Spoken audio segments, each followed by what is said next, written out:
the legs, but if I have an overhook, I need to utilize this. And one of the strongest ways, in my opinion, create an angle, get your head down, and then sit up. Yes, and then we're back into, there's so many attack options from here.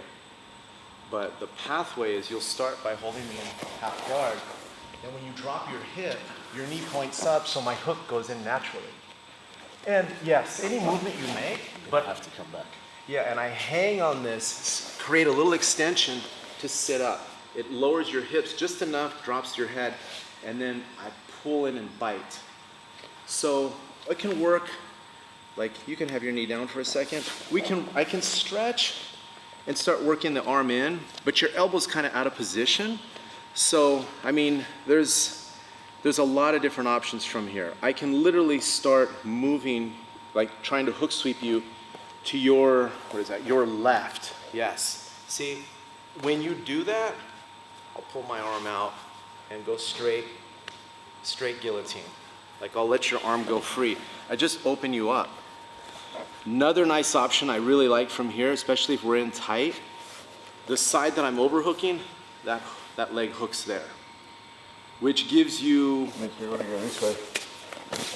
Right into the darts. I just kind of frame off you. But the set point is right here. Overhook, but the overhook, I'm just gonna have you on your knees here. I can't wrap the arm and not pressure the shoulder.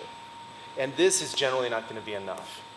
It's opposing pressure. As I hang on your shoulder, I extend my legs. See here? That way, once I grab and I bite, I gotta make sure you don't start building hip height, because if you do, you're gonna drive right into me. And then I lose a lot of my leverage.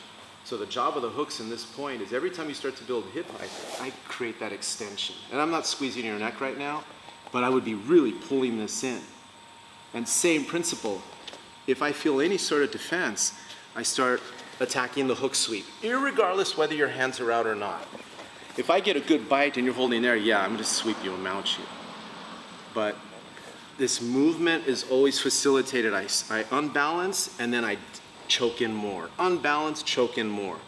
This is good for the arm in. Like I said, it just depends. I'm a big fan of this. It really makes me want to pass. See? I feel like I really want to go. I'm gonna switch. You'll be like, just like that. When my hip drops, your hook goes in. That's the timing. See? You want to start the sweep. And then stretch and now that's, Yeah, see?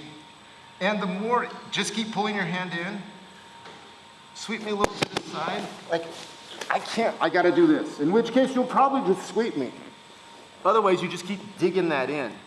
If I post and I'm holding tight, this is a good option to now weave your left leg across my hip. See?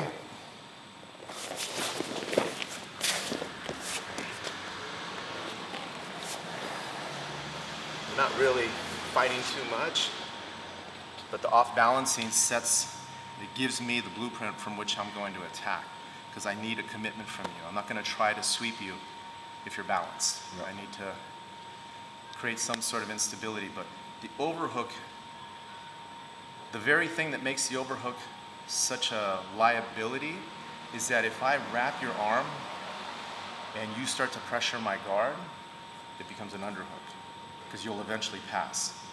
If I get an overhook, I need to attack your balance and lower your head. Then I grab the head. Now it's a completely different scenario.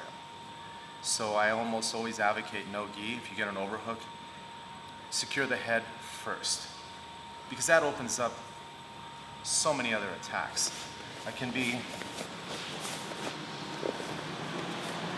like this, just digging on your neck. And if you put your left hand up to work on my wrist to protect yourself, open the legs and, you know, it's just drawing the elbows in.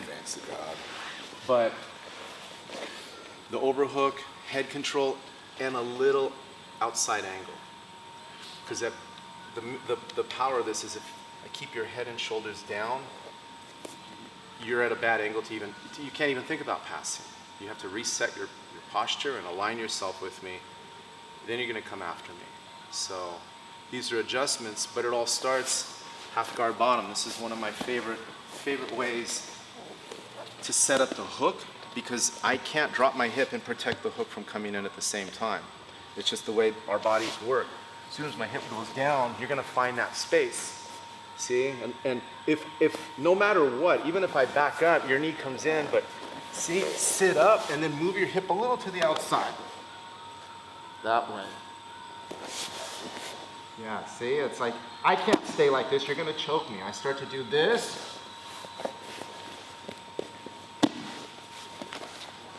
Yeah. Little detail on the triangle. I don't know if we covered this. Lock the triangle. Not bad. Put your leg over my shoulder.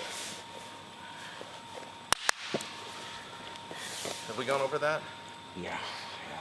Yeah, that's a really up the neck. a lot of times if the student is having a difficult time finishing the triangle, it's because their leg is behind the shoulder. As soon as they put it over, just it clamps it down. That's nice. It's good.